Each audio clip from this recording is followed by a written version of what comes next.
জুলাই সনদের যে 84টা পয়েন্ট আমাদের কাছে দেয়া হয়েছে, আমরা ঐক্যমত্য এসেছি, এখানে অধিকাংশই 43টা পয়েন্ট সরাসরি সংবিধানের সাথে সম্পর্কিত। এবং এই যে পয়েন্টগুলোতেও আমরা অন্তত একমত হয়েছি, এটার মধ্য দিয়েও আপনারা এই ইঙ্গিত পাবেন যে বাংলাদেশে আসলে নতুন একটা রাজনৈতিক জনগোষ্ঠীর আবির্ভাব হয়েছে। 72-এর সংবিধান কাটাছেড়ার আগেও 72-এই যে সংবিধান ছিল, সেই সংবিধানের যে আমাদের কাঙ্ক্ষিত গণতান্ত্রিক ব্যবস্থাকে ধারণ করতে ব্যর্থ হয়েছে, সেটা তখনই প্রতিভাত হয়েছে। তখন থেকেই সেই সমালোচনা জারি আছে, কিন্তু আমরা এই পরিবর্তনের, কাঙ্ক্ষিত পরিবর্তনের সুযোগটা আমরা পাইনি। আমরা বিদ্যমান যে সংবিধান, এই সংবিধানের মূলনীতি থেকে শুরু করে নিয়ে অনেকগুলো জায়গাতে আমরা পরিবর্তনের কথা বলেছি। যে পরিবর্তনগুলো আসলে এই সংবিধানের বেসিক স্ট্রাকচার বলি, নেচার বলি, ক্যারেক্টার বলি, এতগুলো পরিবর্তনের ব্যাপারে আমরা একমত হয়েছি যে এই সংবিধানের স্ট্রাকচার, ক্যারেক্টার, নেচার প্রত্যেকটা জায়গাতে পরিবর্তনের ব্যাপারে আমরা একমত হয়ে গেছি। মোটা দাগে কিভাবে একটা ছোট্ট উদাহরণ দিই। 71-এর মুক্তিযুদ্ধের পরে 72-এ যখন সংবিধান হয়, তখন একটা ভুল ন্যারেটিভের মধ্য দিয়ে আমাদের জাতিগত পরিচয়কে বিনির্মাণ করা হয়েছিল। বাঙালি জাতি, বাঙালি জাতীয়তা, এটার মধ্যে বাংলাদেশের সকল জনগোষ্ঠীকে আবদ্ধ করার একটা চেষ্টা করা হয়েছে, কিন্তু আদতে সেটা সত্য নয়। আমরা, আপনারা খেয়াল করে দেখবেন, নতুন যে সংবিধানের ব্যাপারে আমরা একমত হয়েছি, সেখানে আমরা বলছি যে বাংলাদেশ একটা বহু জাতির, বহু ভাষী, বহু ধর্মের, বহু সংস্কৃতির দেশ। এটা একটা মৌলিক পরিবর্তন। 72-এর সংবিধান যেখানে এক জাতির কথা বলে,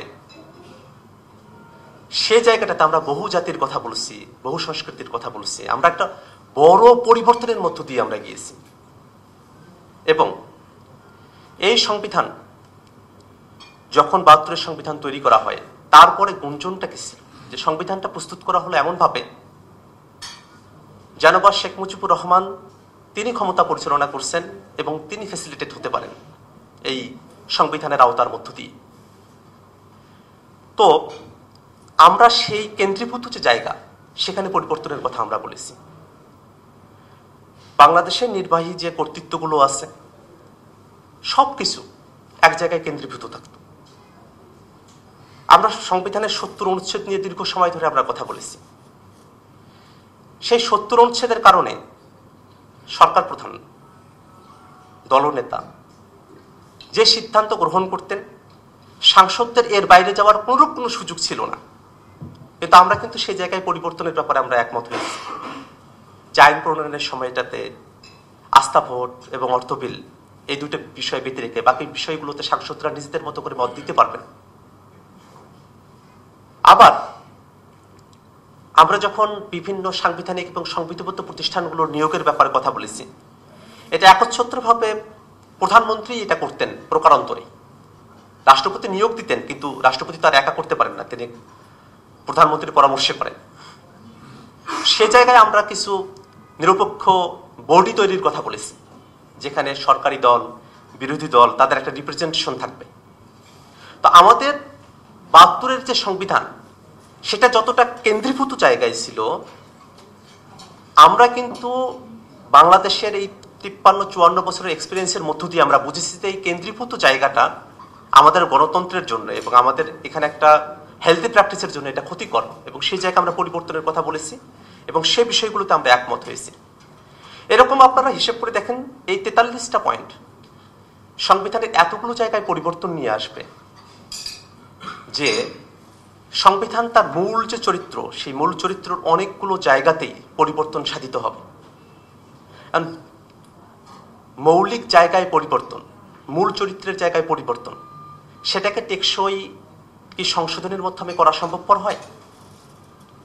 এটার অভিজ্ঞতা আমাদের অতীতে আছে।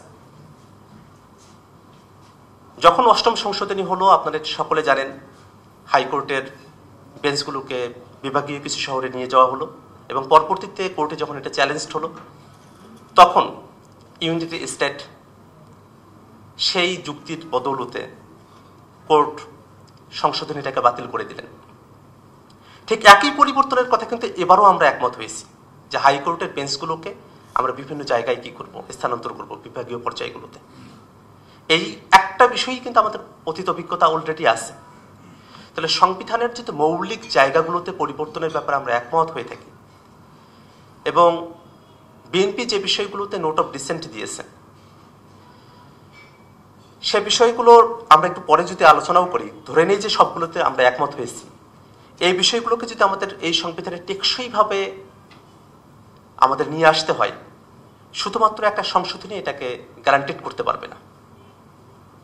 এই কারণেই, কারণ যে কোনো সময় এটা কোর্টে চ্যালেঞ্জ হবে, এবং কোর্ট এটাকে সুরক্ষা দেওয়ার বদলে কোর্ট যেহেতু তার বেসিক জায়গা ৭২-এর সংবিধান, কোর্ট ৭২-এর সংবিধানকে সুরক্ষা দেওয়ার জন্য এবং সেখানে ফিরে গিয়ে বেসিক স্ট্রাকচার, ক্যারেক্টার, এই প্রত্যেকটা জায়গার আলোচনা ধরে কোর্ট সামনের দিনে সেগুলোকে বাতিল করার ক্ষমতাপ্রাপ্ত অবস্থায় থাকবে। কিন্তু আমরা তো কোনোভাবেই বাংলাদেশে আমরা যে পরিবর্তনগুলো চেয়েছি সেটাকে আমরা নতুন গাঠনিক যে সময়টা আছে, নতুন গাঠনিকভাবে যে আমরা এটা প্রস্তুতিটা নিতেছি, সেটাকে তো আমরা টেকসই করতে চেয়েছি, সেটাকে তো আমরা ভার্নারেবল করতে চাই না। ঠিক এই কারণেই আমরা একটা গণপরিষদ নির্বাচনের কথা বলেছি এবং তার মধ্য দিয়ে এটাকে টেকসই করার কথা বলেছি নতুন সংবিধানের মধ্য দিয়ে।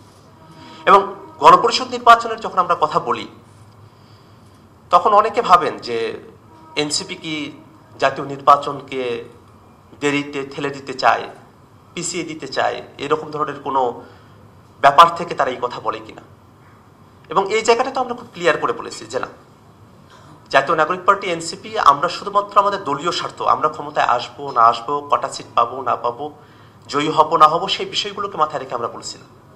আমরা জনগণের কাছে যে কমিটমেন্ট সেটাকে টেকসই করার স্বার্থেই আমরা এই কথা বলছি, এবং আমরা এই প্রস্তাবনাও রেখেছি যে একটা নির্বাচন অনুষ্ঠিত হলো, সেই নির্বাচনের নির্বাচিত প্রতিনিধিরা একই সঙ্গে তারা দুটা দায়িত্ব পালন করবেন। তারা কনস্টিটিউয়েন্ট অ্যাসেম্বলি গণপরিষদের সদস্য হিসেবে সংবিধান প্রণয়ন করবেন, এবং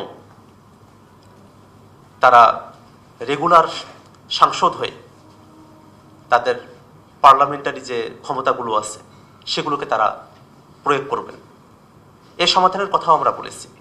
তো আশা করব যে আমরা যে রাজনৈতিক সমঝোতার কথা বলছি সেটা যেন আমাদের জনগণকে মাথায় রেখে আমরা করতে পারি, যে জনগণের প্রত্যাশার জায়গাটা কোথায় ছিল এবং সেটাকে আমরা কতটা টেকসই করতে পারলাম, সেই কমিটমেন্টের জায়গাটাকে যদি আমরা ধারণ করতে পারি, আশা করি এই জায়গাটাতে আমাদের বিভেদের মতো যে বিষয়গুলো মনে হচ্ছে সেটাকে আমরা এক জায়গায় নিয়ে আসতে পারবো এবং একটা সমাধানের পথে আমরা অগ্রসর হতে পারবো।